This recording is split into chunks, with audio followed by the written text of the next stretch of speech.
Good morning, everyone.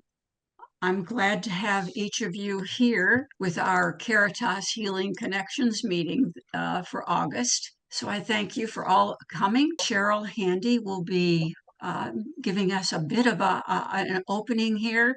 She's a VA nurse that has retired to what she's doing now is going for her PhD. So she's still very much involved in nursing. She's one of our board members as well, everyone. So we're happy to have you here, Cheryl. Good morning again, everyone. Thank you, Carol, for that introduction.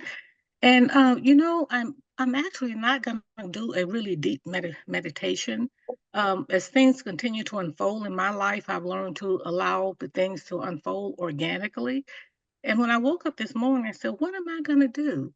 So when I looked at the topic, and so deeply grateful for Reid Saunders, our speaker this morning, and coming before us in this collective consciousness of healing, what came to my spirit is a remembering of what we once knew and have forgotten.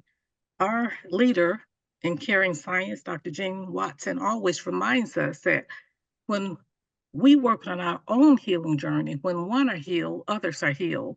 And when others are healed, we are healed.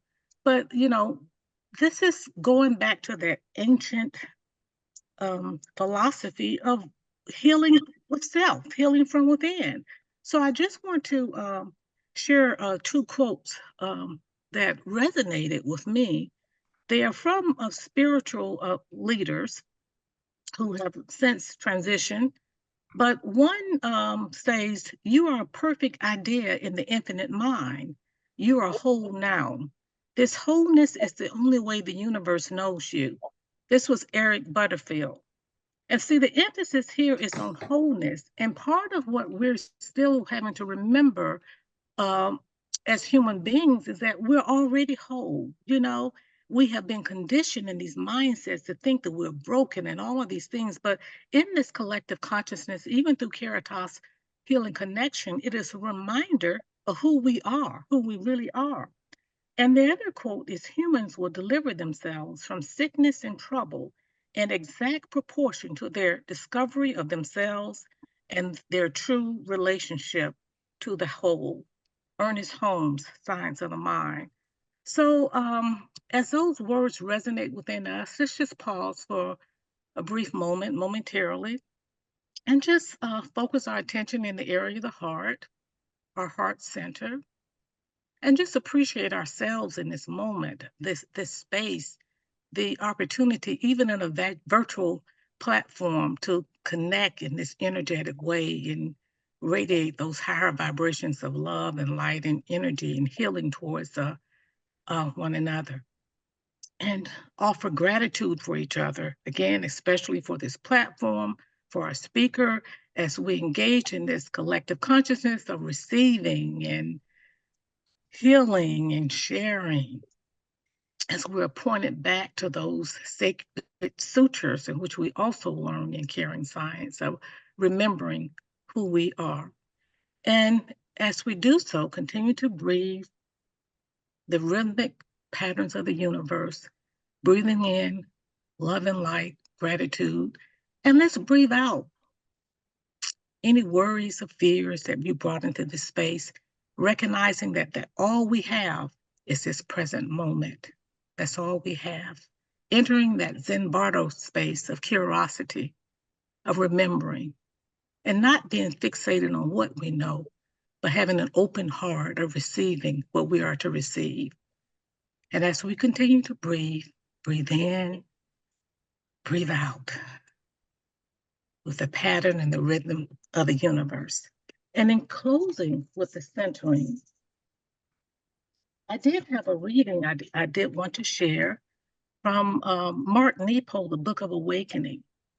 And it resonated with me because in this time of uncertainty and turmoil, and not only in this country and our world, we have to be reminded of our interconnectedness and our oneness. And this reading resonated with me this morning. And it's called In a Burst of Oneness. And it goes on to say, when whack and wick work best, light and heat are all that's left. Like a candle, Our wick of spirit is encased in our humanity. And when our spirit is touched, we light up until all we know melts and changes shape for the burn of our experience. Repeatedly, our sweat and struggle burns our sense of self and the world away, so that our divine spark can be released again and again. These moments of spirit lighting up not only rearrange our lives, but they light and warm those who stay near. In such moments, we become one with what we see. And this sudden oneness is what the faithful of all paths have called love. And in the illumination of oneness called love, all that's left is a willingness towards birth, an urge to be touched by something timeless and fresh. All that's left is the want of deep hearts and strangers, to relish the awakening over being awake, the burning over being burned, the loving over being loved. When we can be, no matter how briefly, at one with what we have in common with all of life, we are rewarded beyond attachment and ownership. This is the difference between becoming a singer and becoming a song. This is the best of ambition, that the dancer melts into the dance, and the lover melts into the act of love, and the builder melts into the thing being built, until in a burst of oneness, dancer and lover and builder are one.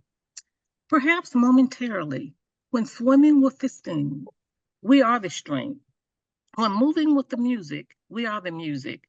When rocking the wounded, we are the suffering. Perhaps momentarily, when thinking without mask, we are a pure thought. When believing without doubt, we are God. Perhaps love is an instrument we play, for all we're worth in an orchestra yet to be convened. Perhaps this is why, in the fullest moment of loving or knowing a being, we go nameless and timeless and breathless. Everything about us used up like a candle, burned over and over, just to light entire rooms with our flickers. Namaste. Thank you. Thank you so much, Cheryl. That's beautiful. I love that reading from the Awakening.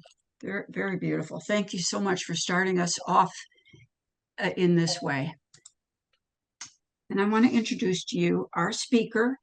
And our speaker is Reid Saunders. And Reid is here in Northern Virginia. He works for the Inova Health System here, which is, by the way, the biggest and the best of Northern Virginia, but I'm prejudiced. And he joined, this Life with Cancer team in 2021.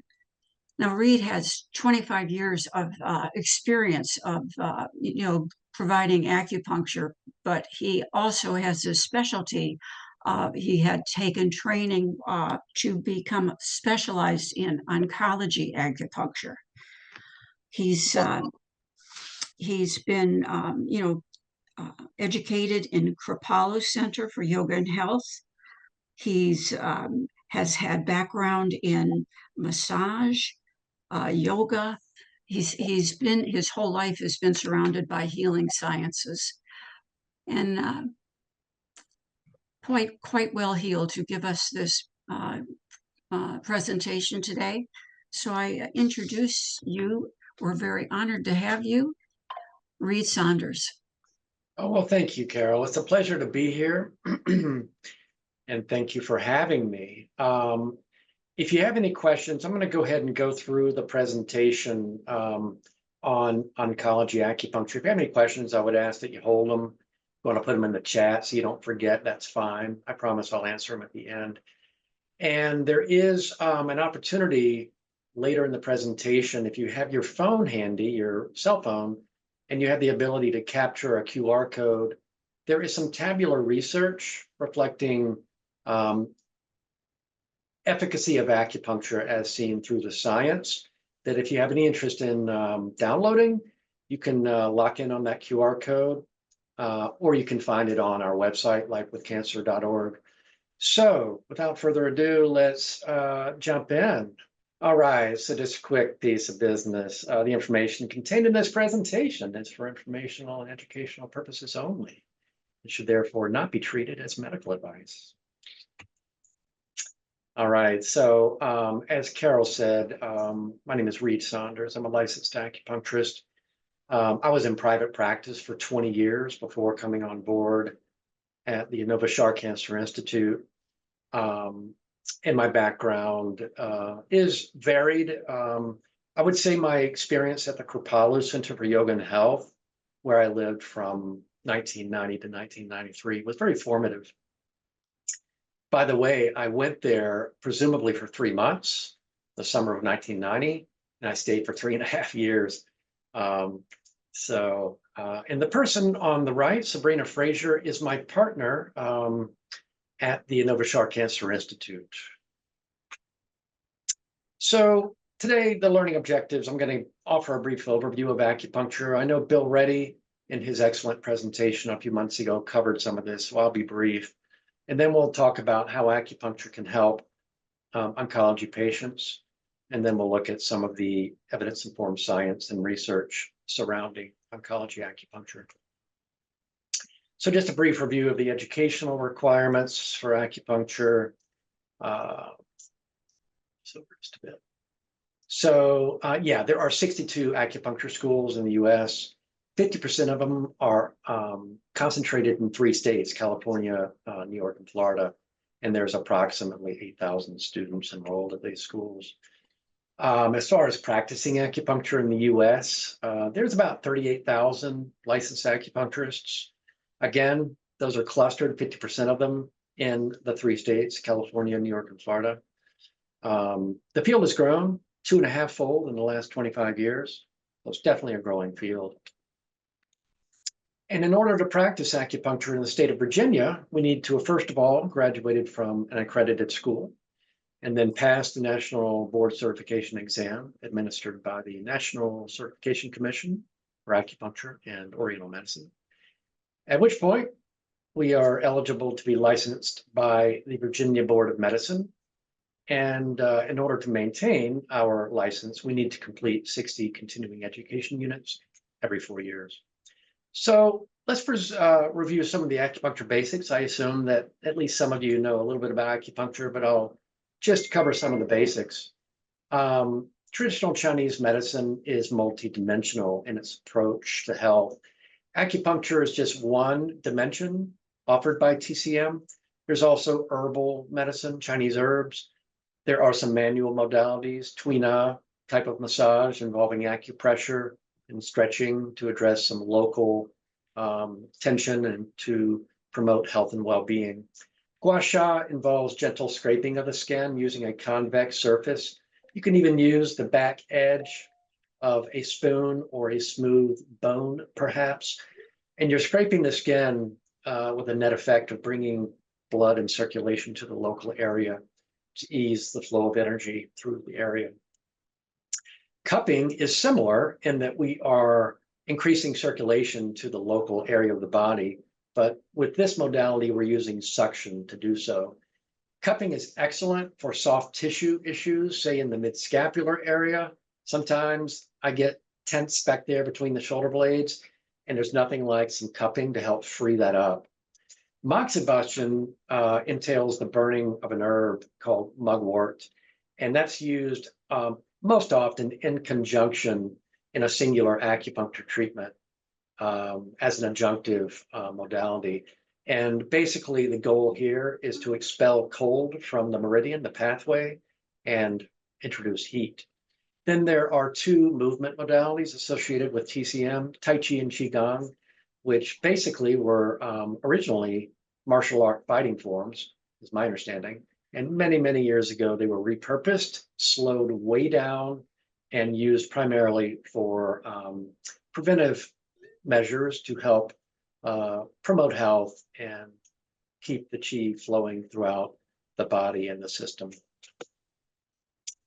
So the first mention of acupuncture that we're aware of is from 100 BC. It was mentioned in the Neijing, which is one of the classic texts of Chinese medicine. As far as acupuncture coming to the United States, according to acupuncture folklore, there was a New York Times journalist named James Reston, who, while he was over in China, covering the Nixon administration needed emergency appendectomy surgery.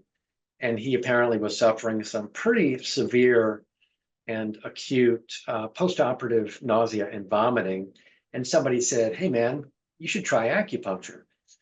He got acupuncture. He was so impressed that he came back to the US and wrote about it, published it in the Times. That article got syndicated around the country, and the rest is history. In the late 90s, the National Institute for Health issued a consensus statement on the efficacy and safety of acupuncture for various conditions.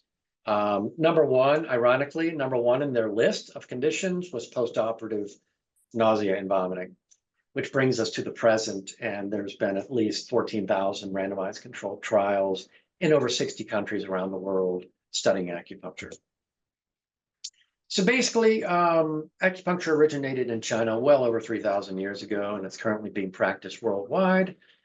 Acupuncture involves the insertion of very fine needles into acupuncture points, which are located on energy pathways that we refer to as meridians. And the overall purpose of acupuncture is for influencing the energy or qi flowing through the pathway. And there is promotion of balance of the body, mind, and emotions resulting from an acupuncture treatment. So the qi, again, is the animating life force that enables us to move and think and dance and do everything we do as humans. And the qi circulates through meridians, pathways on the body, of which there are 14 primary meridians. And these, depending on which meridian you're talking about, run from head to toe. They are symmetrical, bilateral, as you can see in the diagram there. So they run mirror images left and right. Some run down the front of the body and others run down the back of the body. And it's on these pathways that we find an acupuncture point. So an acupuncture point is like a portal. It's a place on a meridian where the qi is more accessible, therefore easily influenced. And on the 14 meridians, there are 361 primary acupuncture points. There are some what we call extra points, and if you add them all together, there's approximately 550 total points on the body. So TCM offers us a complete system of medicine, which is multi-dimensional in the diagnostic and treatment offerings. There is an emphasis on health and well-being with a particular emphasis on prevention in TCM. So the most foundational concept in acupuncture is yin and yang. I assume that you've heard those terms before, perhaps not heard it thoroughly explained. But basically, yin and yang describe opposing yet interdependent forces that are reflected in the natural world. Yin and yang are typically in Chinese medicine used to describe either continuums, ranges as they occur in the natural world, say hot, cold, dry, wet, or from an emotional standpoint, for instance, happy, sad. Or yin and yang are used to describe cycles. So we have all kinds of natural cycles that occur in nature. The cycle of the seasons, the cycle of the moon. We're talking before we got started about the full moon, or life cycles, right? So the basic idea with yin and yang when it comes to Chinese medicine is that when yin and yang are in a state of balance, then we stand a really high chance of being in a state of radiant health, not only physically, but mentally, emotionally, and spiritually. When yin and yang are not in balance, there is an increased likelihood that pathology will manifest. Again, it could happen on any of the levels. So if you look at the diagram of yin and yang, it looks like two tadpoles chasing each other's tails. That is apt. So just imagine that those tadpoles are forever chasing each other's tails, forever in motion, which is indeed how, from a cyclical standpoint, yin and yang manifest in the world, because the full moon is always inching toward the new moon, winter toward summer, et cetera, et cetera. So we acupuncturists can utilize a couple of diagnostic primary diagnostic lenses when we are working with patients.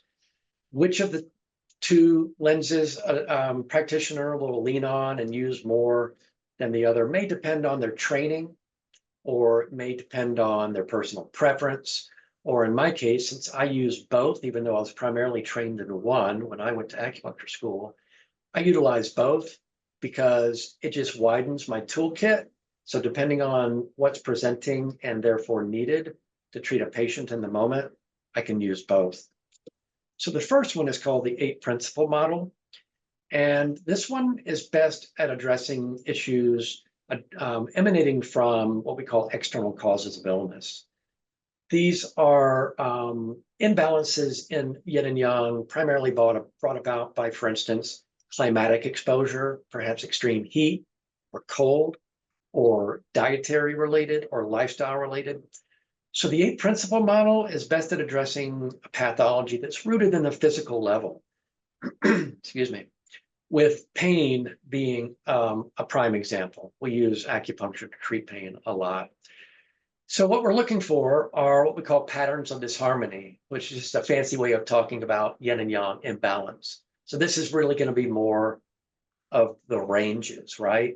Hot, cold. The clues that we're using to identify these patterns of disharmony, we can glean from, say, the pulse picture. So we're feeling for multiple pulse positions on each wrist. There are 6 primary pulse positions on each wrist.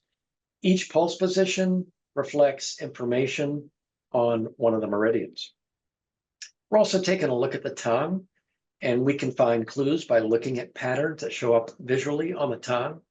A prime example is excess redness on the tongue, usually reflects systemic heat. We also palpate the body along pathways and meridians to see if there's any places that are particularly tender. The other diagnostic lens is called the 5-element model. I think some of you are familiar with that. It is the model that I was primarily trained in my school. It was definitely a 5-element centric school where I went. And this one is primarily looking at what we call the internal causes for imbalance. Those would be the mental, emotional, and spiritual levels. And what we are using as far as diagnostic tools is color, sound, odor, and emotion. So the color we look for on the face. It's in the temporal area, just lateral to the orbital socket. The sound is the sound of the voice. The odor, we pay attention if we happen to catch predominant odor in the treatment room emanating from the patient. And then the emotion, similar. Is there a predominant emotion or perhaps lack of particular emotion that shows up? These are diagnostic clues.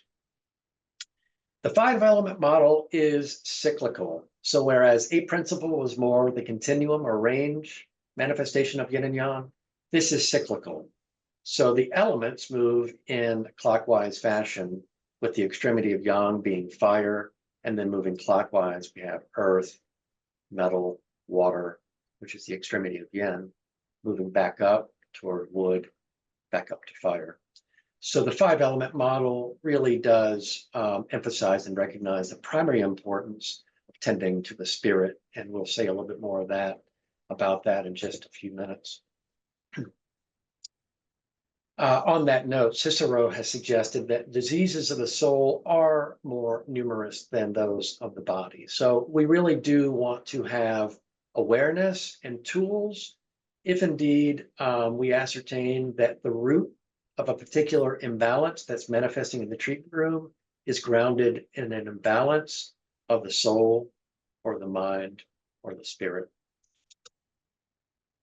So Bill, in his presentation, touched on this notion of the self-regulating nature of acupuncture, and I think it's worth revisiting. So even though acupuncture practitioners do, to some degree, use particular points for particular symptoms, and a lot of my patients ask me, what is that point for? What is that point for? And I oftentimes will not directly answer that question. Probably doesn't make my patients happy. But the reason is that the bottom line is our systems are self-regulating because nature loves homeostasis. You think about what the immune system is doing 24/7, trying to keep us moving down the road of life, staying between the lines. We have this wonderful tailwind keeping us healthy and radiantly healthy, radiant in a state of health and balance. Acupuncture is also self-regulating. So therefore, we use a singular point for more than one condition. This is a great example. Stomach 25, Tian Shu, which translates to heaven's pivot. It's located on the abdomen, just lateral to the umbilicus. So when it comes to intestinal disorders on either extreme, whether it's constipation or diarrhea, this point is really useful. And the reason is whether we're at the extremity of yang, which would be diarrhea, or the extremity of yin, which would be constipation, this point, all we need is a nudge. The body needs a nudge to bring it back to homeostatic center. So the overall goals of acupuncture are essentially threefold. Obviously, we're helping patients with alleviation of their primary chief complaints. But also, we're helping to restore the internal field, terrain, to a state of balance from the inside out, so that we're hopefully creating a disease-resistant environment going forward.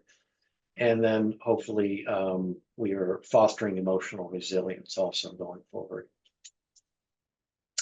So I want to take a few minutes and talk about how acupuncture works. And this is going to be through the lens of a more Western medical standpoint. And since I have been working at Innova here at the Shar Cancer Institute, I really needed to really do a deep dive, since I'm interfacing with oncologists and people who are really more interested in hearing less about chi and meridians and all the mind, body, spirit and stuff. And they really want to hear, like, so tell me, like, how does it work biochemically? Well, we don't know for sure, but we've got a lot more information from our research than we certainly did even 20 years ago. So let's dive in. So I'm going to start generally, and then we're going to hone in and become more granular in our understanding of how acupuncture works. Generally speaking, acupuncture works via neuroendocrine action. And acupuncture produces both local effects right around the point being needled, and also central effects on the central nervous system, primarily the autonomic nervous system. Amongst the benefits, the most common benefits and efficacy reflected from acupuncture includes reduction of inflammation throughout the system, suppression of pain, also neuromodulation. And we know this because some of the studies we've been doing, some of the most awesome, cool studies that have been done involve functional MRI. So you can see in real time what's happening in the brain with the neurochemistry while we're needling a point. Acupuncture also helps boost endorphins and serotonin while simultaneously reducing cortisol level. So I would say with my patients, over the course of my entire career, it is exceedingly rare, like maybe 2% of the time, I have a patient who, when they get off the table at the end of the session, between 35, 40 minutes, they do not feel markedly less stressed, less anxious, and markedly more relaxed. It's almost like a reset or a reboot, like when your computer's not working well and you're like, dadgummit, what do I do? And you unplug it, plug it back in, and all of a sudden, like, it works. Or how you feel after you do a long weekend and you come back and it's like, all of a sudden, like, you just feel right-sized. That's pretty much what happens within an hour.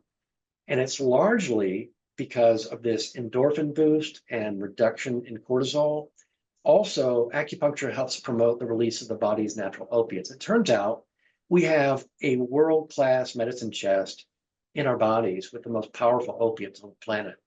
It's why if we're in a horrific accident where there's major bodily damage, we go into a state of shock and we're not even aware of the pain at hand, at least for a few minutes. So Let's move on.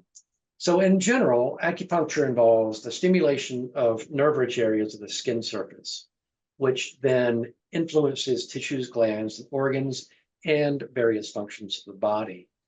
So when we're putting an acupuncture needle into an acupuncture point, we are producing a tiny injury at the insertion site.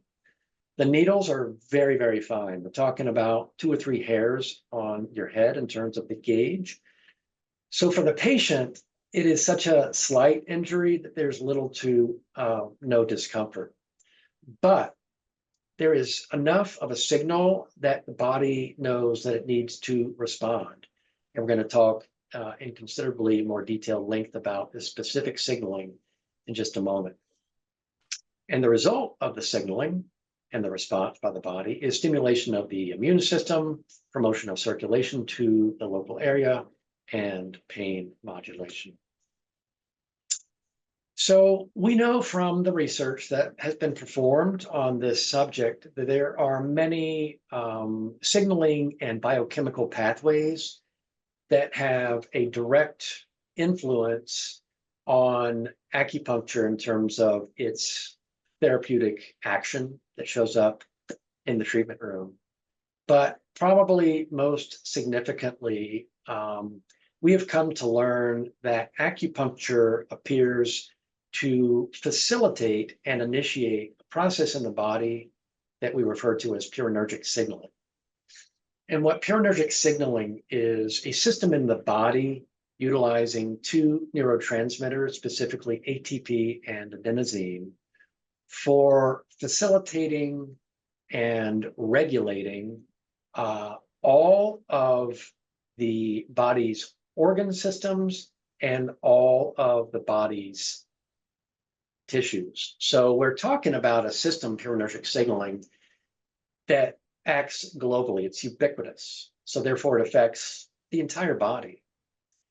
So what happens when we're doing acupuncture is we're taking a needle, putting it into an acupuncture point, and this causes a flooding release of adenosine to the local area.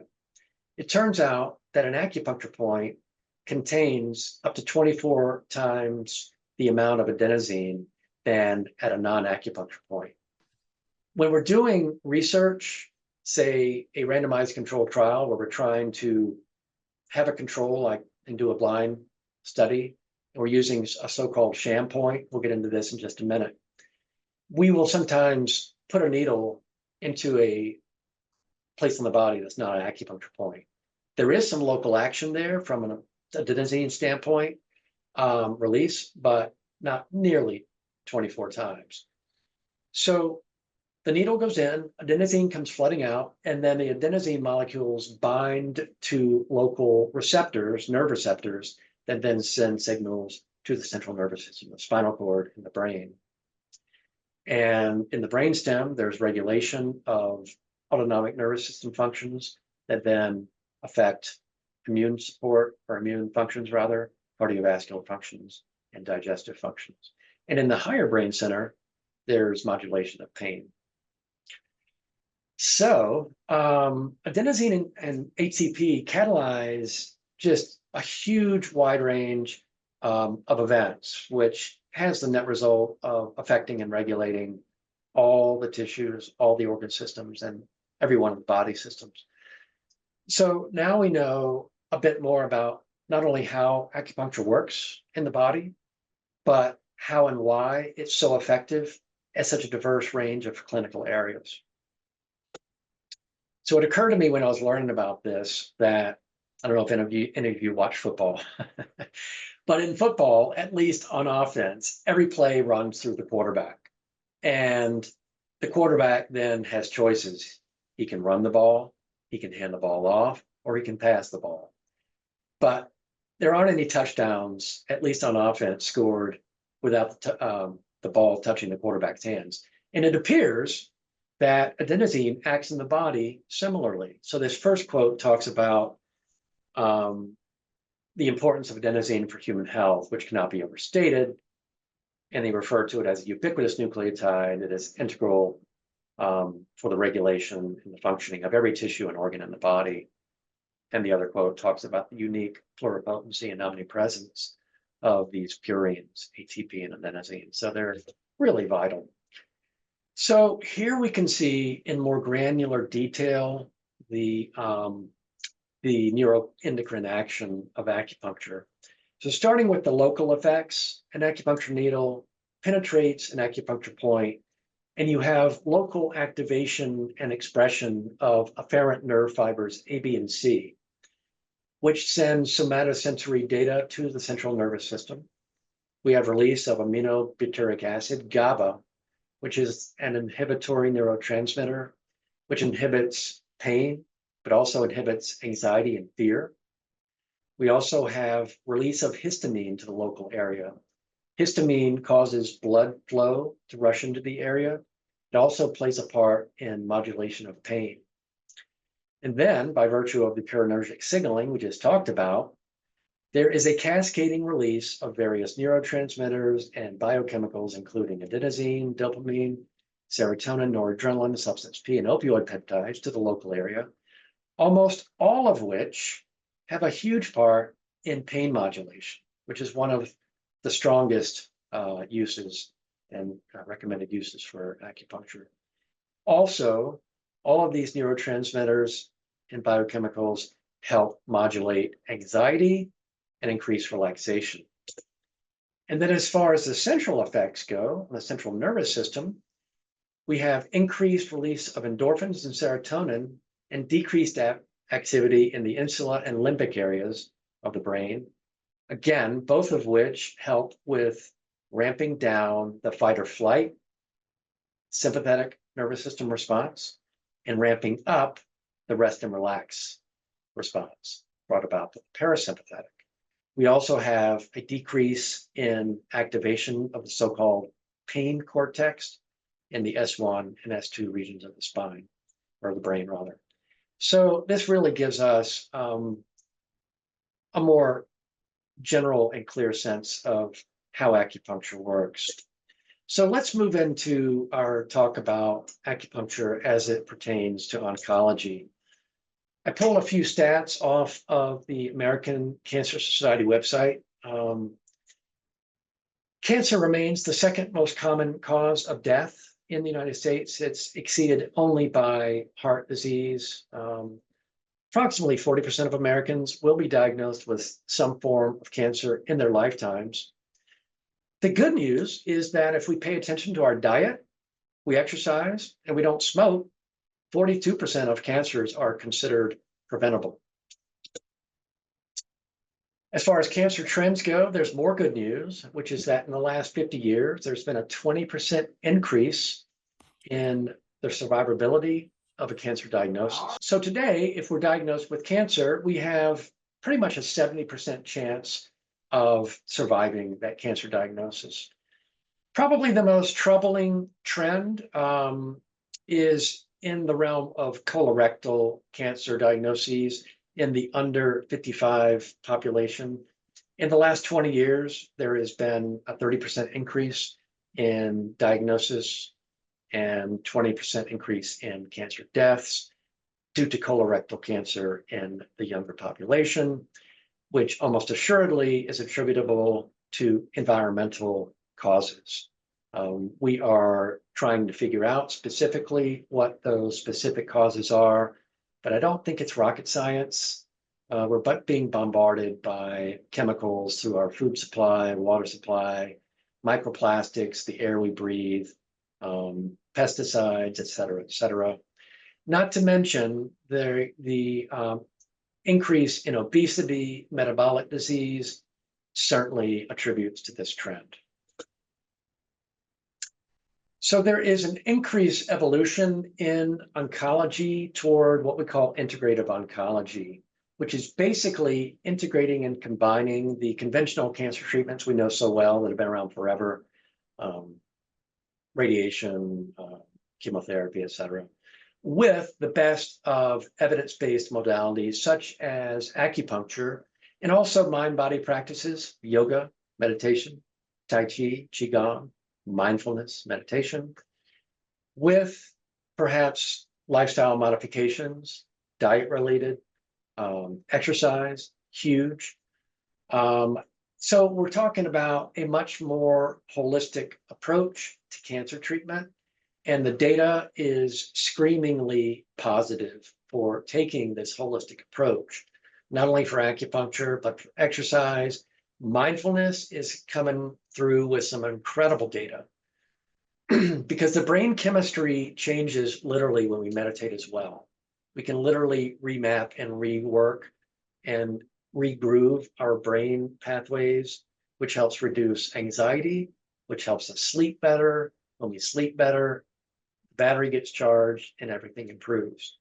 So basically, at the end of the day, when we take an integrative oncology approach, we're talking about better quality of life for the patient and better clinical outcomes. So when we are looking at cancer through the lens of traditional Chinese medicine, instead of using a reductive, narrow angle lens, the way Western medicine tends to do, where it's compartmentalized in their approach, we are instead using a more holistic, wide angle lens. And we are looking at cancer as a more systemic disease. So yes, we are looking at the disease itself, the cancer specifically, but we're also paying close attention to the terrain, the conditions from which it developed. Again, where was there imbalance from the inside out? Where were there internal pathogenic factors in perhaps excess heat, excess damp that created a more disease promotional environment from which a disease such as cancer can then develop? So when we're working with patients who have been diagnosed with cancer, in addition to helping them mitigate and mollify their side effects that I'll talk about in just a few minutes, I'm also ultimately hoping to work with them in such a way that we can rebalance the internal terrain so that going forward, there's a restoration of a disease-resistant terrain from the inside out. All right, so how can acupuncture benefit acupuncture oncology patients? So what I'm spending my day here at the Shah Cancer Institute doing is mostly helping the patients with their primary side effects. And we'll talk about those side effects specifically in just a minute. But let's just say there's 8 or 9 or 10 side effects that show up a lot, especially with chemo and radiation. But I'm also working with them to help offer a broader, more holistic context in their cancer journey. Being diagnosed with cancer is scary for most people. And what happens when we get scared? Our field of vision narrows and we have a hard time keeping view of the forest because we've got trees in our face, right? So we can over-identify with the cancer and forget, as we just said, that we have a 70% chance of surviving this, that this is going to pass. This is just going to be a chapter in a broader journey. So helping them remember that they are not their cancer and that there are likely going to be gifts that come from this cancer journey. That happens most of the time. It's just a matter of to what degree and specifically what gifts they are. You know, gifts come in odd packaging. And sometimes we don't ask for these gifts, but nonetheless, they can be profound and life-changing in the most beautiful, awesome ways. And most importantly, we really want to help the patient hold on to hope, which is absolutely critical. There are some cautions and contraindications when we're doing acupuncture with cancer patients because the cancer patients are at least to some degree immunocompromised. We really want to have an increased awareness when we're working with them. Simple wins the day. We don't want to be all complex and complicated in our treatment approaches. We just want to deliver simple, gentle treatments. They don't need to be hammered over the head to make a big life-changing difference. We always obviously want to emphasize clean needle technique and the highest hygienic standards. We do not want to be putting needles into cancerous tumors. We want to be mindful of needling into areas where there's been lymph nodes resected. When it comes to lymphedema, that caution and contraindication is really more apt for practitioners doing dry needling. So I'll just take a minute and talk about dry needling because sometimes people aren't clear the difference. I like to say that acupuncture and dry needling are cousins. We share the same tools and instruments. We both use acupuncture needles, but dry needling practitioners use typically much heavier, thicker gauge needles because their aim is different from acupuncturists. Also, their needle technique is more aggressive typically. And like we were talking about before, about the local action, when you're putting a needle into a point, because they're using a thicker needle and using more aggressive, perhaps a more pecking type motion with their needle action, that is going to cause more blood flow to come to the area, right? More inflammation than an acupuncture treatment would. And if you're doing that, say on the upper trap, and you're working on a patient who is, let's say, a breast cancer patient who's had resection of lymph nodes from the right side, perhaps in the axillary area, that dry needling can very easily cause lymphedema to flare up in the arm. It's a big no-no. Acupuncture, because we're using much thinner needles, gentle needling technique, it's a singular insertion of the needle, therefore very little inflammation. Not a big deal. When it comes to the hematology concerns, if the patient has platelets below 20 or white blood cell count below 1, I'm generally not comfortable treating them until those numbers have been restored to a more normal range. Blood thinners, generally not a problem, again, because the needles are so fine, not a problem. If ascites are present, distension of the abdomen, I'm generally not going to be doing abdominal points. So when we're working with patients, Sabrina Frazier and I are working in the clinics here at the Institute. We do gather in-house data through an exit survey that we give our patients, generally after 6 treatments, which is between 6 and 10 treatments is what we offer our patients. The most common side effects that they report are listed here on the left in order of frequency. So the most universal side effect is fatigue, followed by peripheral neuropathy, pain, etc. One of the questions that we ask our patients is, did you observe improvement in your side effects as a result of your acupuncture?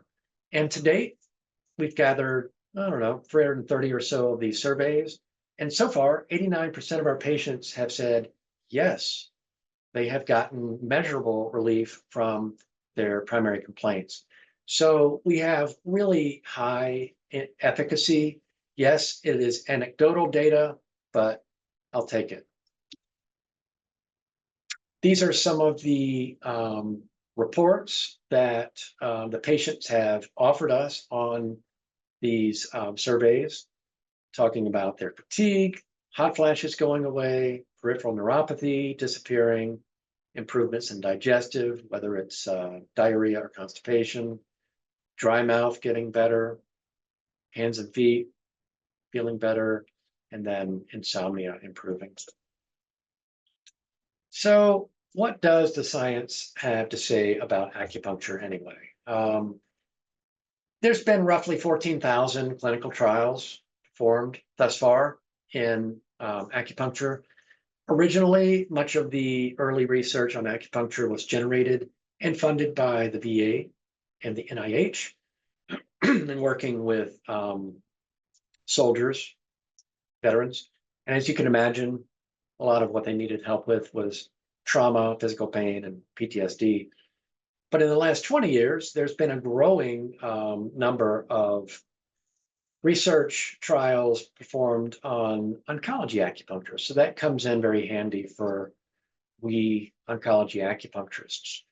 So some of the challenges when we are performing research trials on acupuncture are the so-called sham point, because as we discussed earlier, when we're putting a needle into a non-acupuncture point, there is some activation locally of the histamine and the adenosine, even though it's a fraction of what we see at an acupuncture point. Also, how do we tease apart and isolate the patient-practitioner relationship, which at least in my treatment room, I say that rapport is an important part of the clinical outcomes for the patient. So how do we tease that apart and separate it when we're trying to be objective in a research trial?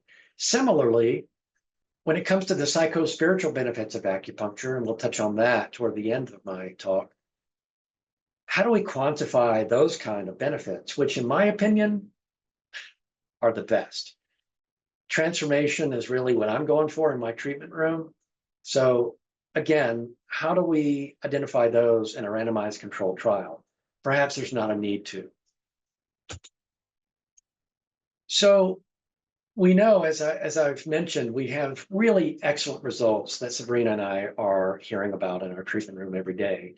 So we wanted to see, what the science had to say by looking at the studies that have been performed regarding the common side effects that we see in an oncology setting. So with a huge assist from our good friend and talented colleague, Bill Reddy, we performed a systematic review of the existing studies that have been performed on the most common side effects that show up in oncology. And we also took a look at the safety profile for acupuncture and selected those relevant studies. Starting with fatigue, we don't have time to go through in granular detail. I'm not going to bore you by going through these studies individually, but you can see, and if you have your phone handy and you want to take a closer look and have on record, you can capture the QR code that shows up on one of the slides coming up here and download the entire tabular research. But as you can see over on the left, these are mainly randomized controlled trials. There's some systematic reviews. And on the right, I've highlighted some of the conclusions. So you can see with fatigue, there's excellent efficacy for managing fatigue in an oncology setting. For sleep disturbances, which is largely mitigated by acupuncture, it's caused mainly by, it can be steroids. In the infusions of the chemotherapy, there's almost always going to be steroids. Steroids are stimulating. Hard to sleep when we're under the influence of steroids. But I would say rumination and anxiety play a huge part in sleep disturbances. Acupuncture, as we've already established, cuts down the cortisol and the monkey mind brought about by the amygdala. Nausea and vomiting, incredibly common for chemotherapy. Acupuncture is incredibly helpful. The antiemetic drugs, they're good. Zofran is good, but guess what? Zofran often causes constipation. Then you need a drug to address constipation, and down the rabbit hole we go. So anything we can do naturally, doesn't involve drugs, 2 thumbs up. Hot flashes, extremely common for those patients, breast cancer patients and prostate cancer patients who are taking drugs to suppress hormones. Again, there are a few drugs like venlafaxine that can be administered, but guess what? Venlafaxine has side effects. Acupuncture is extremely helpful at helping with hot flashes in many cases, not all of them. I would say when it comes to this particular side effect, I have about a 50% success rate at helping patients with their hot flashes. Peripheral neuropathy, extremely common for those patients who are taking chemotherapy. We're talking about numbness and/or tingling either in the fingertips, the toes, the balls of the feet, the bottom of the feet, and sometimes the mouth, the tongue. There are some drugs, but not many. And gabapentin, has side effects. So again, I would say if the patient comes to me, they're suffering from chemo-induced peripheral neuropathy and they come early, shortly after they begin to manifest symptoms, or at least soon thereafter, as opposed to 2 years later, because I have found that chemo-induced peripheral neuropathy is sort of like working with cement. When you pour wet cement, you can mold it, shape it, play with it, write your name in it. Once it's dry and set, I've had very little success 2 years later. But in real time, I can usually help the patients with this peripheral neuropathy. Xerostomia and dry mouth, extremely common for head and neck patients who have received radiation to the head and neck. Therefore, they've suffered damage to their salivary glands. About 50% of the time, we can help them with the dry mouth. Pain, extremely common, especially for those breast cancer patients who are taking aromatase inhibitors, which suppress hormones. 50% of those patients who are taking AI drugs have joint pain. The efficacy for acupuncture is very high, and I will show you the guidelines that have been released in the last 2 years recommending that acupuncture should be offered to breast cancer patients who are taking AIs. Leukopenia and neutropenia are extremely common for chemotherapy patients. And there's strong evidence for the myeloprotective effect of acupuncture for raising white blood cell levels. It's really, really awesome. And as far as the safety profile goes, acupuncture is extremely safe. As long as a patient is working with a practitioner who is licensed, properly trained, and who uses common sense, it is extremely safe. As far as the side effects for acupuncture, there's a few. They're minor. We're talking about maybe 10% of the time when we take a needle out, there'll be a little micro droplet of blood. That's because there are surface corpuscles that live just under the epidermis, and occasionally they'll get nicked, micro droplet of blood. Occasionally, maybe 5% of the time, the next day a patient will notice local bruising, a small bruise, smaller than a dime in the local area where there's been a needle placed. Lastly, some patients will experience lightheadedness when they are getting off the table. This is normal because at the end of the day, what we're doing here when we're doing acupuncture is energy work. When we move energy, especially for people who are fairly new to energy work, it can feel a little lightheaded. Most people feel a little intoxicated. It's really quite euphoric. But if somebody actually feels dizzy, usually if they just sit on the side of the table for a minute or two, and if they drink some cool water, it goes away. So if you have your phones handy and you want to lock in on this QR code and download this tabular research, I'll linger here for 30 seconds or so, and you can capture this tabular research. If you, for whatever reason, are having trouble doing that or don't want to do that right now, you can go to the lifewithcancer.org website and find the tabular research there. And/or you can always email me and I will email you the link to the research. You can see my email address there, and it's also on the final slide of the presentation.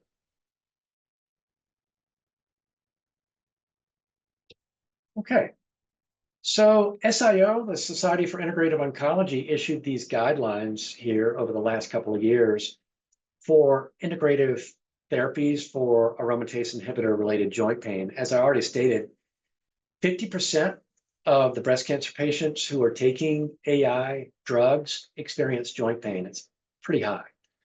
So this is a very strong indication. It doesn't get much better than this in the research world. The all sought after should word. Acupuncture should be used for patients with AI-related joint pain and breast cancer. As you can see here, yoga also gets a pretty strong recommendation. Not quite as strong as acupuncture, but yoga is excellent for joint pain in this case.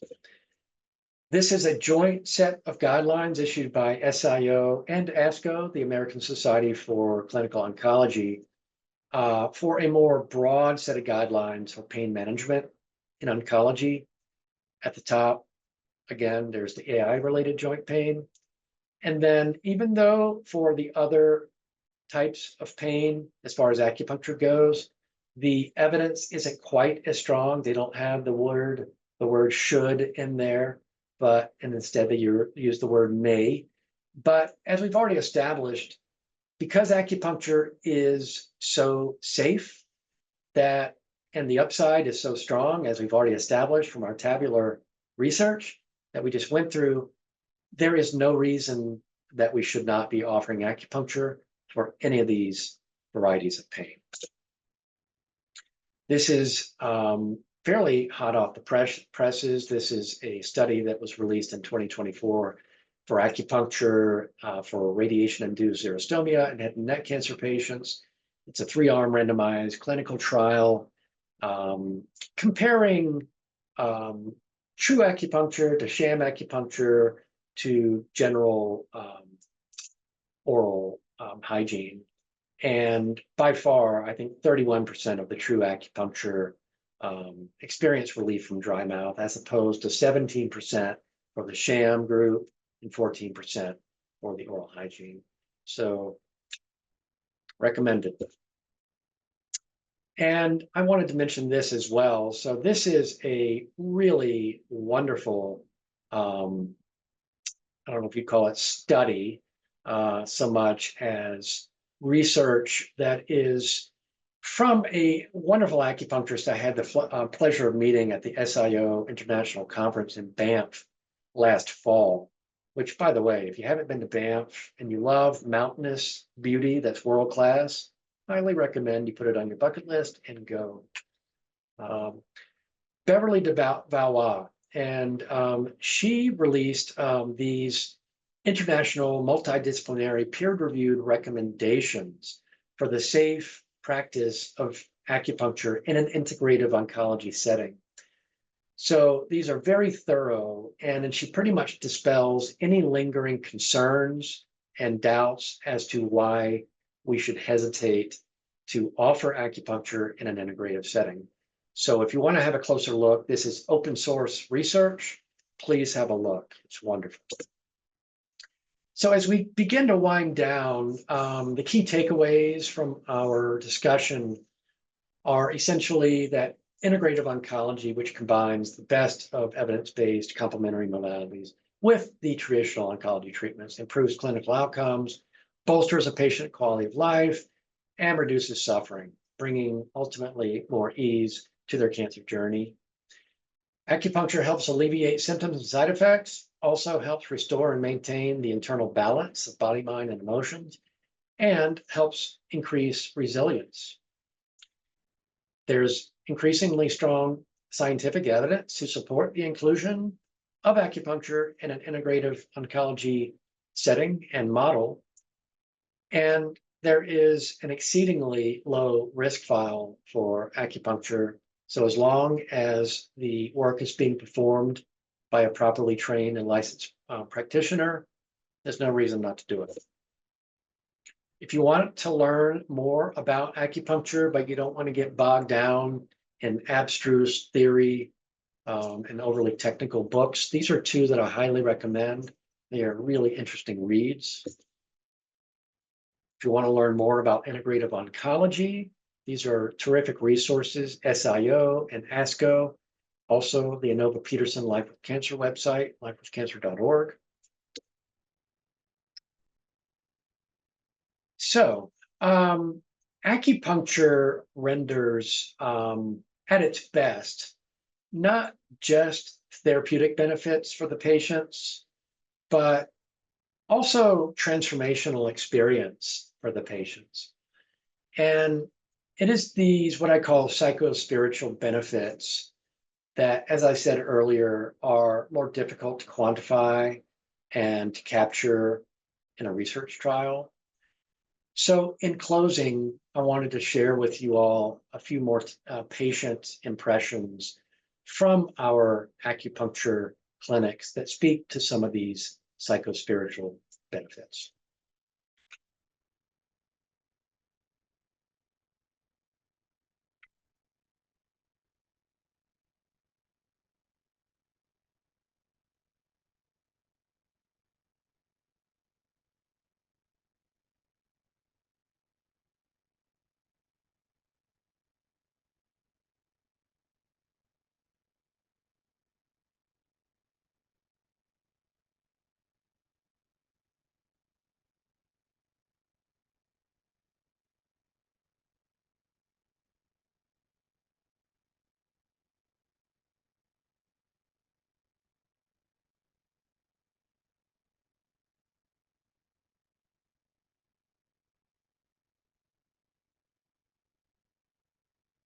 And I want to thank you. So if you have any questions, I'm going to stop sharing here. Please. Hi, Mary. Hello, hi. Can you hear me? Mhm. Yeah, I can hear Oh, you. hi. I have a couple of questions. Yeah. One, I've been following Jean Watson for many years and absolutely love her. Uh-huh. And I want to know, is there a cost to acupuncture for the patient, or does any insurance cover it? Yeah. Well, I'll answer that in two ways. First of all, specifically at the Innovashar Cancer Institute, Life with Cancer is a group within the Innovashar Cancer Institute. It's like a cell within a greater, larger organism. I work specifically for Life with Cancer, and our mission at Life with Cancer is to offer multimodal support for folks going through active treatment for cancer.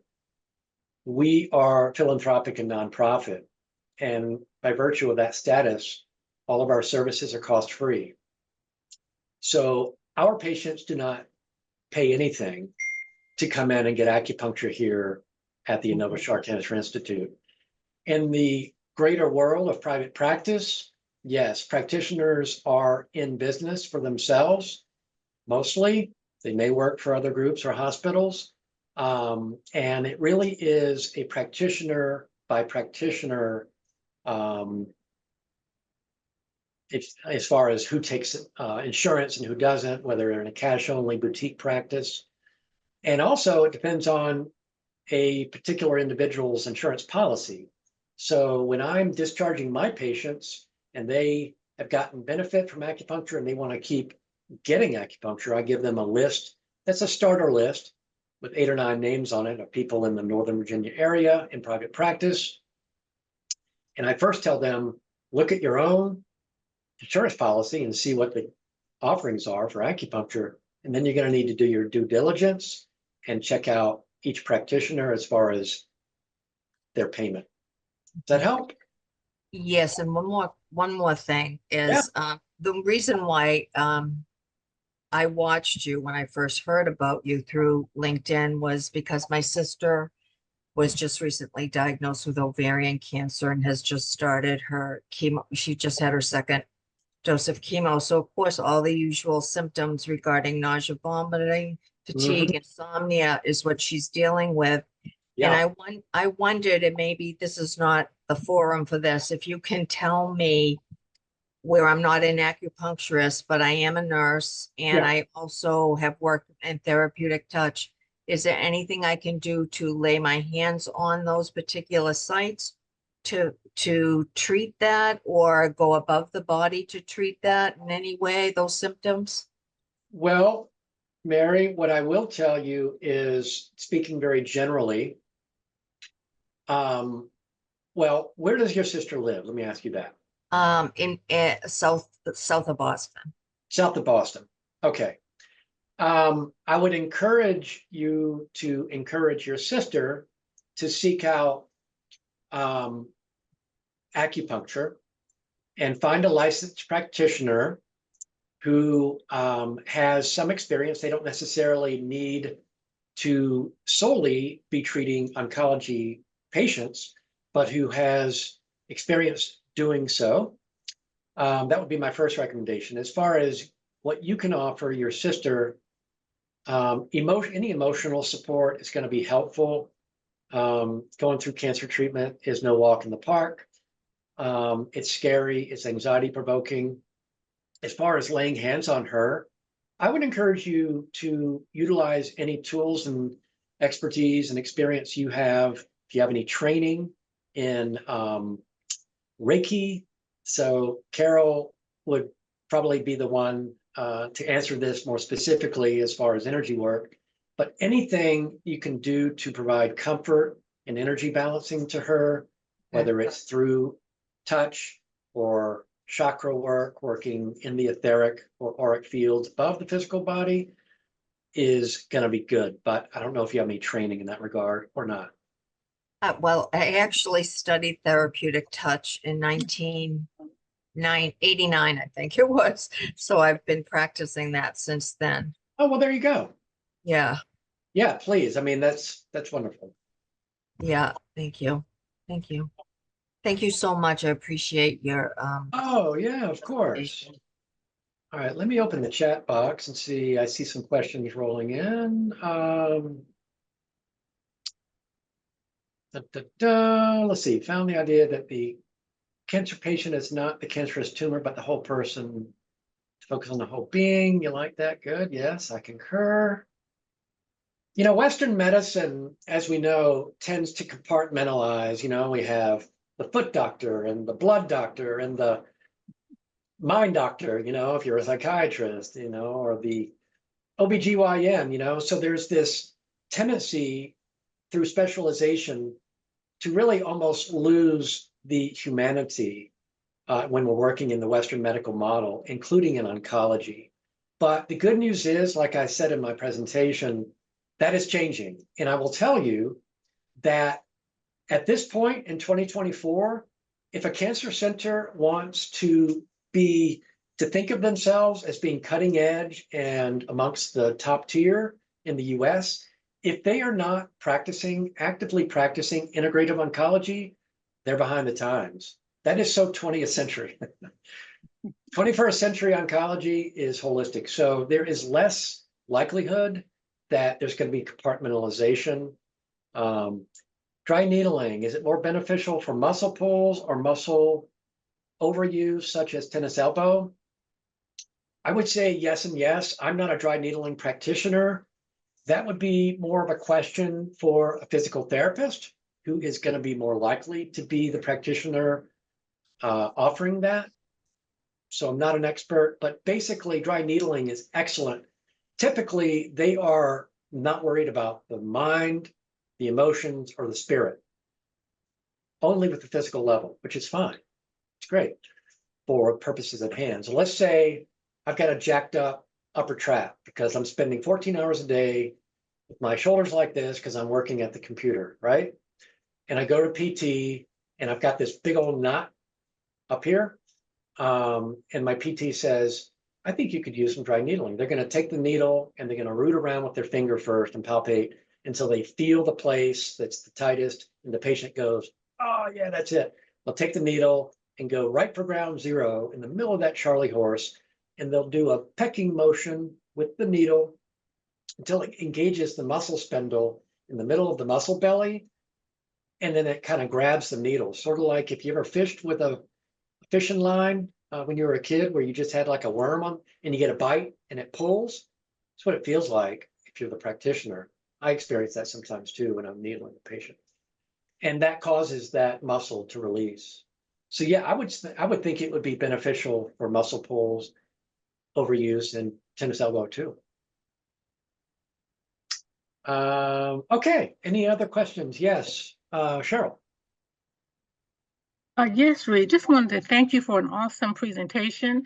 Yeah. And most importantly, mentioning the veterans. I spent 40 years working with veterans. Oh yeah. And that was a deep passion for me.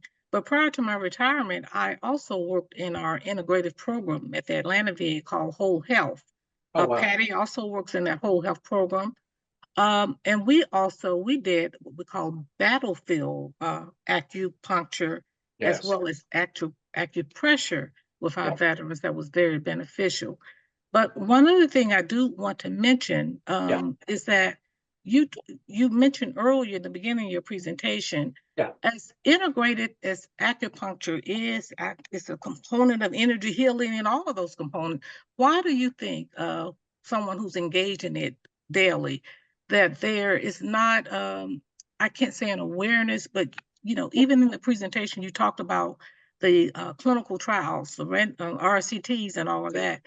Yep. Why there's not an awareness or an effort to promote the benefits of qualitative research, lived experiences of our patients or beings who have experienced acupuncture, and look at it more as a mixed method approach instead of always highlighting the science of quantitative data?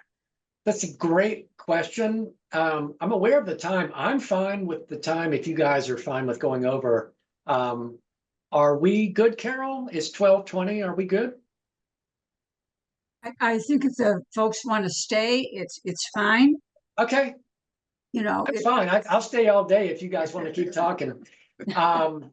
So Cheryl, that's a great question, and I have similar questions. So like I said in the very beginning, I spent 20 years in private practice. I was trained in the 5-element model, which, as I stated, really is much more centered and focused on matters of the mind, emotions, and spirit, as opposed to the body.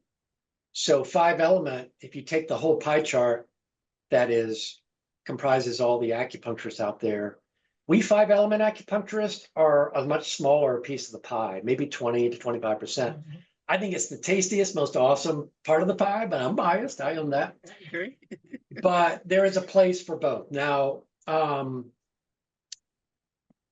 so I was concerned when I took this job that coming to work for a big conglomerate like Inova in a medical hospital, given that I've got very little background in research, and I'm probably going to be involved in some research. We're beginning to talk about doing a trial here at the Shaw Cancer Institute.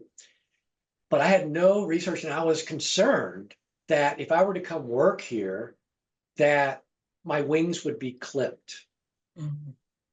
Because it's a little bit like you can go to a zoo and see a bald eagle, for instance, at the zoo in a cage.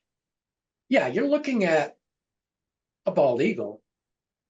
Or you can go to the Grand Canyon and you happen to look up and see a bald eagle knifing through the canyon in its element, in its full glory, in its natural habitat, fully expressed.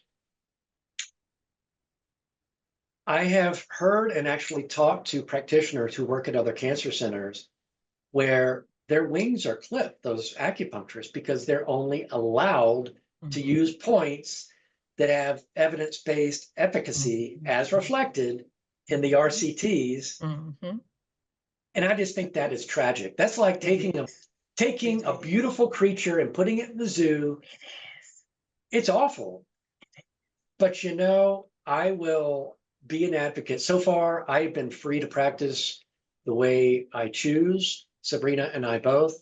And I showed you what the data is that we're collecting from and so that is why I go out, and I'm going to go through the same presentation I'm doing in January, a Grand Rounds presentation. So you guys, this is my trial run. I'm honing this talk because the stakes are going to be higher in January when I'm talking to the entire institute. It's going to be doctors and nurses and whoever wants to tune in. But I am going to really advocate, and I will fight for, if it takes that. I hope that it doesn't come down to this, but it would be tragedy to not recognize and continue, especially in an oncology setting, where the need to support these patients on a mental, emotional, and spirit level is paramount. And the last thing I'll say, I'm on my soapbox. I'm very passionate about this, if you haven't noticed. But the reality is, clinically, by the time a symptom, I'm talking kind of in general, not so much oncology, but in general, when it comes to chronic complaints, let's say somebody has chronic digestive issues or chronic migraines, chronic insomnia. By the time a physical symptom shows up of a chronic nature, usually long before there was a disturbance on a more subtle level, we're talking mental, emotional, or spirit. The way I treat is I try to ascertain diagnostically the root dynamic. Just like you're pulling weeds in the garden, you need to pull the root of the weed out from the earth. Otherwise, next time it rains in 2 weeks, you look out in the backyard, guess what? The weeds come back. So when I'm treating, I try to ascertain what is the root issue. I'll give you one example. Somebody comes to me for back pain. One person comes to back pain, let's say 20 years old, playing collegiate soccer. They wrenched their back in a game yesterday. All right, I'm going to treat on the physical level. Another patient comes in, chronic back pain, and I'm doing my intake interview, and I cannot get past the fear that I feel manifesting in the treatment room. I put my 5-element lens on, and I'm like, I think this back pain is really a manifestation of this fear and anxiety that this person is living with. So I'm going to have a different treatment approach. So that is a long walk to answer your question. And I don't really, I think both can coexist. And I was listening to a talk given about 6 months ago, and I asked a similar question because I was concerned. I'm kind of concerned that there's this overemphasis on randomized controlled trials and like putting these things in a box and trying to measure. And I knew from her talk that she was all about the psycho-spiritual stuff too. And so I asked her that same question, and she said, you know what, Reid? Both can coexist. And I was like, all right, thank you. And so maybe my path as I'm on this journey here at the Shar Cancer Institute is to be a champion for both coexisting because they're not mutually exclusive. Exactly. Maybe the clinical trials are sort of the ticket through the door for me to advocate for what I'm really passionate about, which is matters of the soul and spirit, because that's really what lights me up. Great. Thank you. Yeah, of course. Yeah. What other questions do you have? Anything? I just wanted to say again, thank you so much for your beautiful presentation. And I think that what's interesting, I think you're singing to the chorus here, because as nurses who are familiar with working within Watson's Caring Science specifically, it is that marriage between the medical, technological, and the other, the unitary field of humanity and humanness. Yes. And that combination and I think you're absolutely right. I mean, we are seeing now, hospital affiliates like, Stanford Health, as an example, Kaiser Permanente, acknowledging that these modalities are hugely essential to the future direction of healing and caring for patients and community. So it's very exciting to hear. And I think the more that we, combine together in your field and as nurses, the way that we speak about caring and healing and health for all, we hope that, to change, to be the people that we want to see in the world. So I really appreciated your talk. It was so interesting. I wasn't familiar with the what is it? Is it the wash that you rub against your face? Is that what it's called? I'm not sure. The gouache or wash? Oh, gua sha. Because I see it, and in fact, my mom gave it to my nephew, and I didn't know what it was, and now I understand the value of it. Thank you. Yes. So, are you talking about jade rollers? Yeah. That's a little different. So I don't think you want to be doing gua sha on the face because gua sha almost invariably leaves bruising. Oh, okay. So Have you seen like when you're watching the Olympics and you see the swimmers and they've got those, it looks like they were hugged by an octopus because they've got these yes. round bruises. Okay. Yeah, So yeah. that is cupping.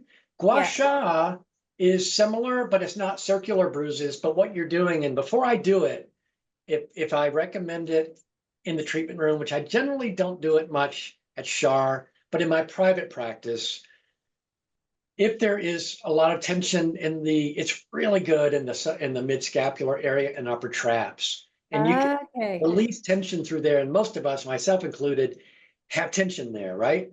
Right, yes. And gua sha and or cupping are excellent, but it does because it brings blood to the surface to such a degree that it's like kind of a big old hickey and then it leaves. But what you're talking about is jade roller, and that is supposed to, I think, get lymph flowing. Okay. Okay, That's okay. supposedly really good for lymphatic flow, and I think for maybe wrinkle reduction. I don't know. Right. Okay, Yeah, okay. Thank you for the clarity. sure, yeah. That's my understanding, at least. It's just so wonderful to hear about all the work that Inova is doing as well. I know that Yeah. several of you are Inova. Hooray, Inova. Yeah. I tell you what, I was telling a couple of weeks ago, I was talking with Patty and Carol. I didn't go looking to get into oncology acupuncture. This job came out of the blue. I've never had an experience in any arena of my life where the usual motivators, especially professionally, of money, power, and prestige, were not the motivators, the engines at all that led me to this job, out of self-employment into this job. This job came via Bill Reddy, who I had over for dinner for purely social reasons at the tail end of the pandemic. And he told me about this job opportunity because Inova had created this position for a full-time acupuncturist. And he said, I think you should apply. And so I was like, okay. And so I did, and I got the job. And I realize now that it's the dream job I had no idea I was looking for. That's beautiful. Yeah. Yeah, uncanny and humbling and just absolutely awesome, really. It's beautiful. I love it. Yeah. So thank you so much for having me. It's been a pleasure to spend the late morning and early afternoon with each of you. And are there any other questions before we wind down? I can hand it over to you, Carol. All right. Thank you. Thank you, Reid. It was great. It was a great presentation. And Thank you. I loved how in your practice, how you see this holistic person. It's so heart-centered, beautifully presented. Now, Patty Right. For those Patty is going to bring us to closure, and Patty is a VA nurse from one of the Carolinas, north or south, I don't know which.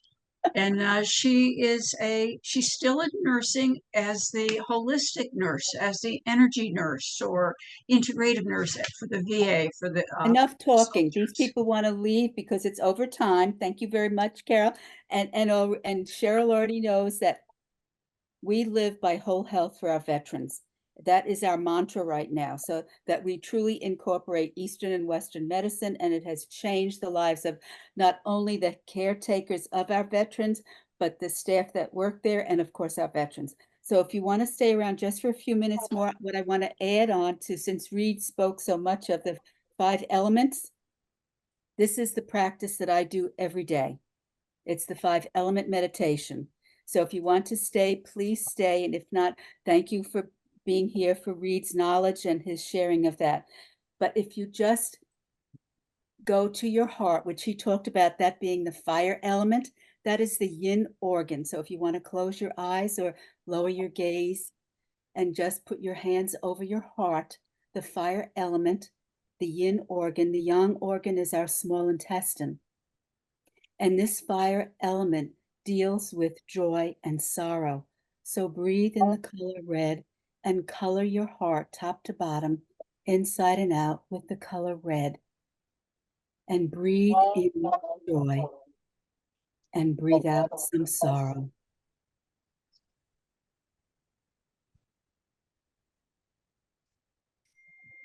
And then move down to your stomach. This is your stomach and spleen, the yin and yang organ. This is, of course, the earth element, which deals with serenity and anxiety. So breathe in the color yellow and color your stomach top to bottom, inside and out, front and back, with the color yellow. Breathing in serenity. Grant me the serenity to accept the things I cannot change, the courage to change the things I can, the wisdom to know the difference. And breathe out something that makes you anxious.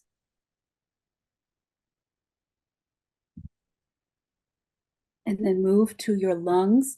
Your lungs are part of the metal element, and your large intestine is the yang.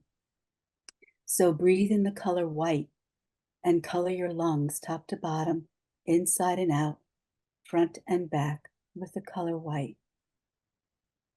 And emotions that deal with our metal element are grief and happiness. So breathe in what makes you happy and breathe out a grief.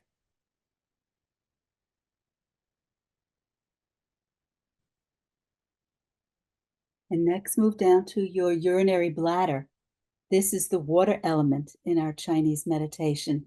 And of course, our urinary bladder is the yang and our kidneys are the yin. The emotions that deal with our water element are fear and courage. So breathe in the color blue and color your urinary bladder top to bottom, inside and out, front and back with the color blue. Breathing in courage and letting go of a fear.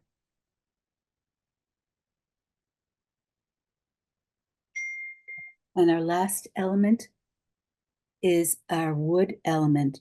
And this is our liver and of course our gallbladder, even if it's been removed. So breathe in the color green and color your gallbladder top to bottom, inside and out, front and back with the color green. And the emotions that deal with our wood element are peace and anger. So breathe in peace and let go of something that makes you angry.